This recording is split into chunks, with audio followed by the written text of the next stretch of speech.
जय हिंद। आप सभी का स्वागत है। अगर आप भी कर रहे हैं रेलवे ग्रुप डी और एनटीपीसी 2025 की तैयारी तो यह क्लास आपके लिए बहुत ही महत्वपूर्ण साबित होने वाली है। आज की इस क्लास में हम देखेंगे संविधान के कुछ महत्वपूर्ण प्रश्नों को जो रेलवे ग्रुप डी और एनटीपीसी के प्रीवियस ईयर की परीक्षाओं में पूछे गए हों। अगर आप भी फ्री में तैयारी करना चाह रहे हैं इन सभी परीक्षाओं की तो आज ही जुड़े हमारे चैनल के साथ और करिए फ्री में तैयारी।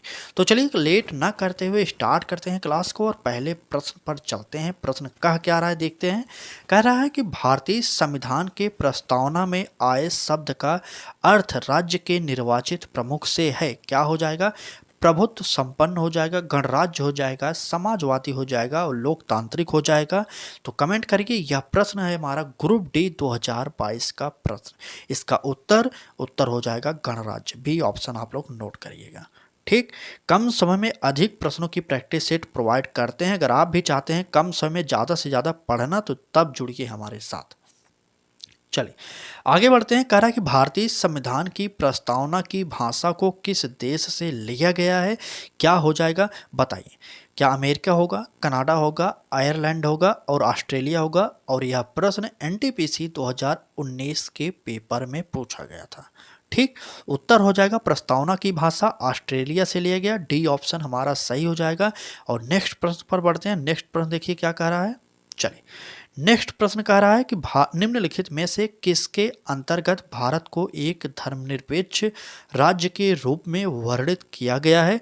तो बताइए। क्या संविधान की प्रस्तावना हो जाएगा, राज्य के नीति निर्देशक तत्व हो जाएगा, मौलिक अधिकार होगा या इनमें से कोई नहीं? तो उत्तर क्या होगा? उत्तर ए ऑप्शन हो जाएगा संविधान की प्रस्तावना। आप लोग ए ऑप्शन पर टिक करिए। और यह प्रश्न कहां पर पूछा गया? एनटीपीसी 2021 में पूछा गया था। हम यह क्लास इसलिए करा रहे हैं, कई बच्चे ऐसे हैं, कई हमारे छात्र ऐसे हैं जिनके पास पैसों की तंगी के कारण वो तो फार्म भर दिए रेलवे ग्रुप डी की हो या एनटीपीसी की, लेकिन वो जो है प्रीवियस ईयर कहाँ से पढ़े वो लोग कमेंट करके बार बार हमसे कह रहे थे। इसलिए हमारी क्लासेज स्टार्ट कर दी गई और हम एनटीपीसी और ग्रुप डी की स्पेशली क्लासेज आपको डेली प्रोवाइड सुबह 10 बजे में कर रहे हैं। यह क्लास उन लोगों के लिए जो लोग प्रीवियस ईयर अभी तक नहीं पढ़े, तो एक बार हमारे साथ जुड़कर प्रीवियस ईयर के प्रश्नों को देखकर समझें कि पैटर्न कैसा है हमारे ग्रुप डी का हो या एनटीपीसी का। तब हम आपको आगे की तैयारी और बढ़ाएंगे और फ्री में कराएंगे। ठीक। तब तक आप निःशुल्क क्लासेस के जरिए तैयारी करते रहिए हमारे साथ। करना कुछ नहीं। क्लास अच्छी लगे तो सब्सक्राइब करिए चैनल को और बेल आइकन को ऑन करिए। बाकी आपको यूट्यूब खुद कहेगा कि भाई पढ़ो, आ गई क्लासेज, रोजाना आपको यूट्यूब खुद बताएगा। ठीक। चलिए नेक्स्ट प्रश्न पर चलेंगे। कहा क्या रहा है प्रश्न में वह देखेंगे।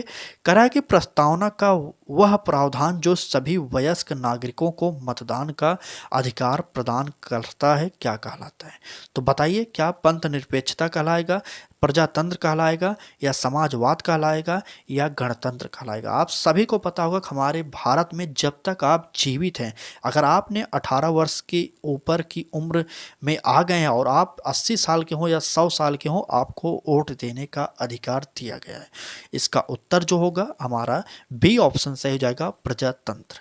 ठीक। चलिए आगे बढ़ जाइए। आगे बढ़िए और अगले प्रश्न पर चलेंगे। यह प्रश्न थोड़ा सा बड़ा है लेकिन आराम से पढ़ेंगे तो आपको उत्तर भी पता चल जाएगा। कह रहा है कि भारतीय संविधान में किस संशोधन द्वारा संप्रभु लोकतांत्रिक गणराज्य शब्दों को बदलकर संप्रभु समाजवादी धर्मनिरपेक्ष लोकतांत्रिक गणराज्य कर दिया गया और राष्ट्र की एकता शब्दों को भी बदलकर राष्ट्र की एकता और अखंडता कर दिया गया?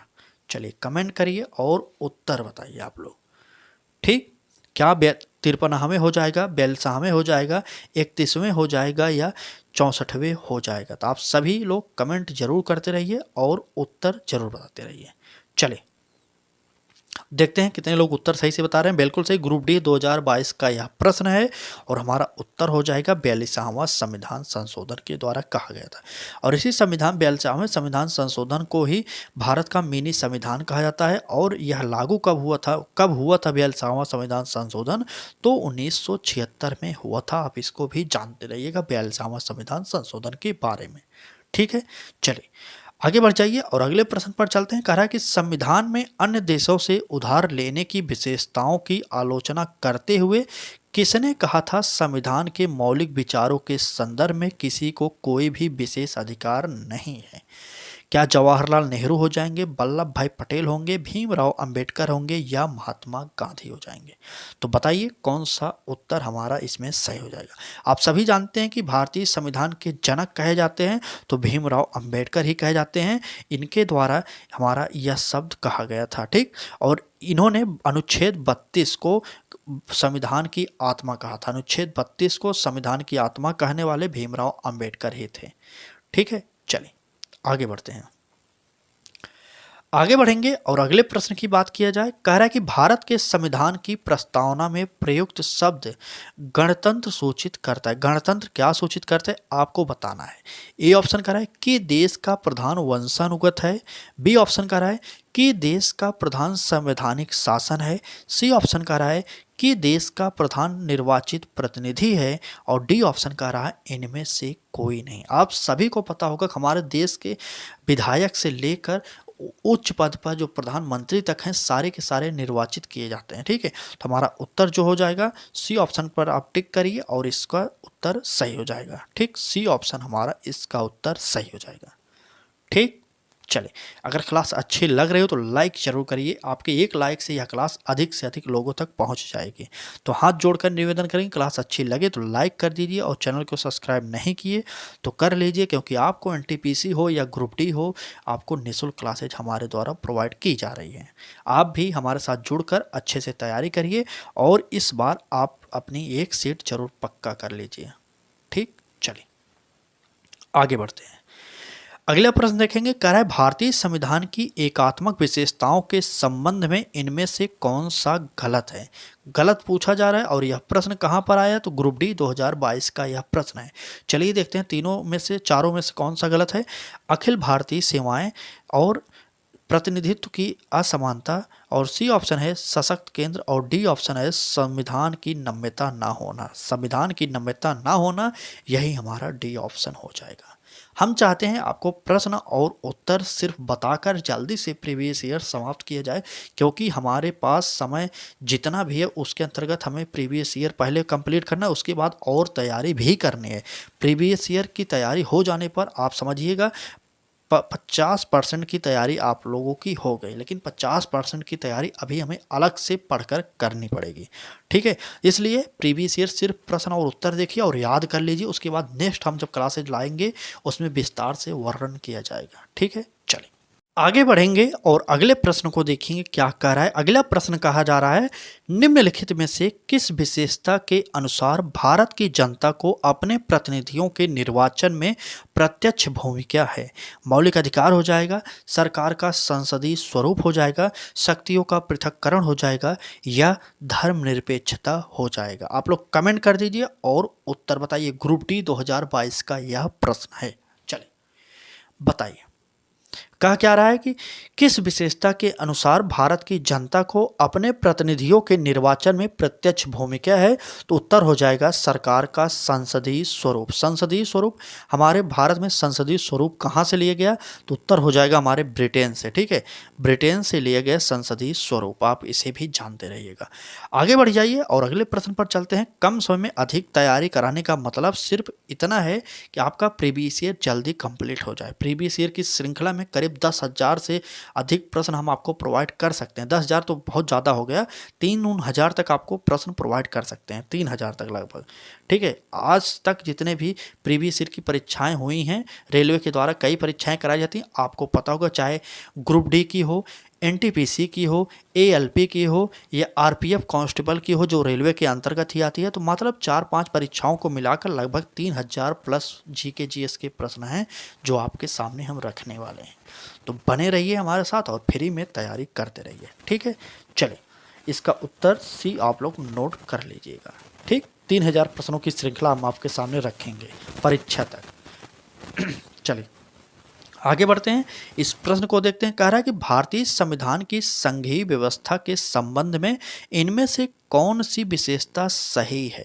सही की बात किया गया है। ए ऑप्शन कह रहा है संसद के निम्न सदन में राज्यों का समान प्रतिनिधित्व, बी ऑप्शन कह रहा है द्वैध शासन और सी ऑप्शन कह रहा है संसद के उच्च सदन में सभी राज्यों का समान प्रतिनिधित्व और डी ऑप्शन कह रहा है दोहरी नागरिकता। आप लोग कमेंट कर दीजिए और उत्तर जरूर बताइएगा। ठीक, चलिए, बिल्कुल सही। चलिए उत्तर बताइए आप लोग, देखते हैं कितने लोग उत्तर सही दे रहे हैं। चलिए देखते हैं कितने लोग उत्तर सही दे रहे हैं। इस प्रश्न का उत्तर आप लोग कमेंट जरूर करते रहिए। भारतीय संविधान की संघीय व्यवस्था के बारे में यह प्रश्न बना है, आपके परीक्षा के लिए तो बहुत ही इंपॉर्टेंट रोल अदा करेगा। ठीक, चले, बिल्कुल सही। भारतीय संविधान की संघीय समस्या, यह प्रश्न है ग्रुप डी 2022 में आया हुआ प्रश्न है और उत्तर हो जाएगा हमारा द्वैध शासन। बी ऑप्शन आपका सही कर लीजिए, बी ऑप्शन सही हो जाएगा। ठीक, चलिए इससे पहले वाला प्रश्न की थोड़ी सी देख लें क्या कह रहा है। चलिए, संघ सरकार, बिल्कुल भारतीय संविधान की कौन सी विशेषता राज्य, बिल्कुल सही देखते हैं। चलिए, राज्य स्तर और केंद्र पर, माफ़ी चाहेंगे यहाँ पर इस एक मिसप्रिंट हो गया, इसको संघवाद कर लीजिएगा, संघवाद करिएगा। ठीक है, संघवाद हमारा इसमें बी ऑप्शन सही हो जाएगा। अगर आपने कुछ और टिक किया होगा तो बी ऑप्शन इसमें सही कर लीजिएगा। इससे पहले वाले प्रश्न को देखेंगे, एक ही प्रकार के प्रश्न दो पूछ लिया गया था। इसका उत्तर हमने सही बताया था सरकार का संसदीय स्वरूप, और इसका भी उत्तर हमने सही बताया था, देख लीजिएगा, संघवाद हो जाएगा। इसका उत्तर संघवाद हो जाएगा। ठीक, ये प्रश्न हम लोग पढ़ चुके हैं, फिर भी एक बार हमें शंका थी इसलिए हम दोहरा दे रहे हैं, और इसका उत्तर द्वैध शासन हो जाएगा। ठीक है, चलिए इतना तक हम लोग देख चुके थे। अब क्लास को आगे बढ़ाएंगे और प्रश्नों को देखेंगे क्या कह रहा है और प्रश्नों में। चलिए अगला प्रश्न होगा हमारा, कह रहा है कि निम्नलिखित में से कौन सी भारतीय संविधान की प्रमुख विशेषता नहीं है? क्या संघवाद की स्थापना हो जाएगा, सरकार का संसदीय स्वरूप हो जाएगा, मूल अधिकार हो जाएगा, सामंतशाही को प्रोत्साहन? यह उत्तर हो जाएगा ग्रुप डी का 2022 का यह प्रश्न है। आप लोग उत्तर बताइए। चलिए इसमें उत्तर हमारा डी ऑप्शन सही हो जाएगा। सामंतशाही को प्रोत्साहन नहीं करता हमारा भारतीय संविधान, तो डी ऑप्शन आप लोग सही करिए, क्योंकि भारतीय संविधान में सामंतशाही का कहीं पर भी उल्लेख नहीं मिलता। ठीक है, चलिए आगे बढ़ते हैं और अगला प्रश्न देखेंगे। विश्व का सबसे लंबा और लिखित संविधान किस देश का है? या एनटीपीसी 2021 का प्रश्न है। क्या इंग्लैंड हो जाएगा, फ्रांस हो जाएगा, भारत हो जाएगा, ऑस्ट्रेलिया हो जाएगा? 2021 का यह प्रश्न है, आप लोग नोट करिए, उत्तर भारत हो जाएगा। ठीक, चलें आगे बढ़ते हैं। अभी और बहुत सारे प्रश्नों की श्रृंखला आज की इस क्लास में बाकी, आप लोग पूरा क्लास जरूर देखिएगा। बात करते हैं इस प्रश्न की, कह रहा है भारतीय संविधान में कितने देशों से विशेषताएं ली गई हैं? तो क्या 13 से ली गई, 18 से ली गई, 7 से ली गई, 10 से ली गई? और यह प्रश्न कहाँ पर? ग्रुप डी 2022 में पूछा हुआ है। आप लोग कमेंट करिए। भारतीय संविधान आप लोग जानते होंगे कि भारतीय संविधान को उधार का थैला भी कहा जाता है, क्योंकि यहाँ पर कई चीज़ें हैं जो कई देशों से उधार ले गई हैं, एक प्रकार से नकल की गई हैं। तो आप लोग उत्तर जरूर बताइए। चलें, कितने देशों से ली गई विशेषताओं को? तो 10 देशों से ली गई है। उत्तर हमारा डी ऑप्शन सही हो जाएगा। ठीक, चलिए आगे बढ़ते हैं। आगे क्या कहा जा रहा है? कह रहा है कि भारतीय संविधान में विधि पूर्ण शासन का विचार इनमें से किस संविधान से लिया गया? क्या फ्रांसीसी से, या जर्मन से, ब्रिटिश से, या कनाडा से? आप लोग कमेंट करिए और उत्तर बताते रहिए। चलें, एनटीपीसी 2021 का यह प्रश्न है, विधिपूर्ण शासन का बात किया जाए तो उत्तर हमारा ब्रिटिश से हो जाएगा, और यह सी ऑप्शन आप लोग सही कर लीजिए। ठीक, चलिए क्लास अच्छी लग रही हो तो एक बार लाइक जरूर कर दीजिए। उसके बाद क्लास को हम और आगे बढ़ा रहे हैं, आप लोग पूरी क्लास जरूर देखिएगा। अपने मित्रों को भी बताइए कि अगर उनके पास कोई साधन नहीं है प्रीवियस ईयर पढ़ने का तो आप हमारे साथ जुड़ जाइए। जिनके पास भी नहीं है साधन प्रीवियस ईयर की बुक लेने पर, या कहीं बैच ना लिए हों, तो लोग हमारे साथ जुड़िए और फ्री में तैयारी करिए। बात करेंगे पहले प्रीवियस ईयर की पढ़ा रहे हैं, इससे पहले हमारी चैनल पर कई क्लासेज ग्रुप डी और एनटीपीसी की हो चुकी हैं, आप उनको ज़रूर देखिएगा। हो सकता है उससे भी प्रश्न आपकी परीक्षा में छप जाएँ। ठीक है, तो पहले प्रीवियस ईयर, उसके बाद अलग से तैयारी कराई जाएगी हमारे द्वारा। चलिए आगे बढ़ते हैं। आगे बढ़ेंगे, बात करेंगे इस प्रश्न की। कार्य है भारत के संविधान में न्यायिक पुनरावलोकन की शक्ति और न्यायपालिका की स्वतंत्रता को किस देश के संविधान से लिया गया? क्या जर्मनी से, फ्रांस से, आयरलैंड से या अमेरिका से? आप लोग कमेंट करिए और उत्तर बताइए। एनटीपीसी 2022 का यह प्रश्न है। स्पेशली हमारे क्लासेज में आपको 2018 से, ठीक 2018 से 24 तक के प्रश्न मिलेंगे, ठीक, क्योंकि यह जो 5-6 साल के प्रश्न होंगे आपकी परीक्षा में फिर से रिपीट किए जा सकते हैं। बहुत पीछे नहीं जाना है, क्योंकि बहुत पीछे जाएंगे तो आपको पता है कुछ मिलने वाला नहीं, वो प्रश्न रिपीट कम होते हैं, ठीक। यह प्रश्न न्यायिक पुनरावलोकन की बात, तो यह उत्तर हमारा अमेरिका हो जाएगा। डी ऑप्शन आप लोग सही कर लीजिएगा। न्यायिक पुनरावलोकन अमेरिका से लिया गया था, ठीक। आगे बढ़ते हैं, चलें। अगला प्रश्न कह रहा है भारतीय संविधान में मजबूत केंद्र के साथ संघ की अवधारणा से लिया गया किससे? ब्रिटेन से, कनाडा से, अमेरिका से या आयरलैंड से? बताइए। यह प्रश्न एनटीपीसी 2021 का पूछा गया है। आपको पता होगा पहले ही अनुच्छेद में इसका वर्णन है, भारत राज्यों का संघ है और यह कनाडा से लिया गया है। आप लोग बी ऑप्शन सही कर लीजिएगा, ठीक। चलिए आगे बढ़ते हैं, और आज की इस क्लास में बस इतने ही प्रश्न थे। अगर अब तक आपने हमारे चैनल को सब्सक्राइब नहीं किया तो कर लीजिए और बेल आइकन को भी ऑन करिए, क्योंकि आपको एनटीपीसी हो या ग्रुप डी हो या रेलवे की किसी भी भर्ती की तैयारी करना हो तो आप हमारे साथ जुड़िए और फ्री में तैयारी कर लीजिए। आज की क्लास कैसी लगी कमेंट करके ज़रूर बता देना। कल फिर मिलेंगे इसी समय और एक नए सब्जेक्ट के साथ। तब तक के लिए धन्यवाद।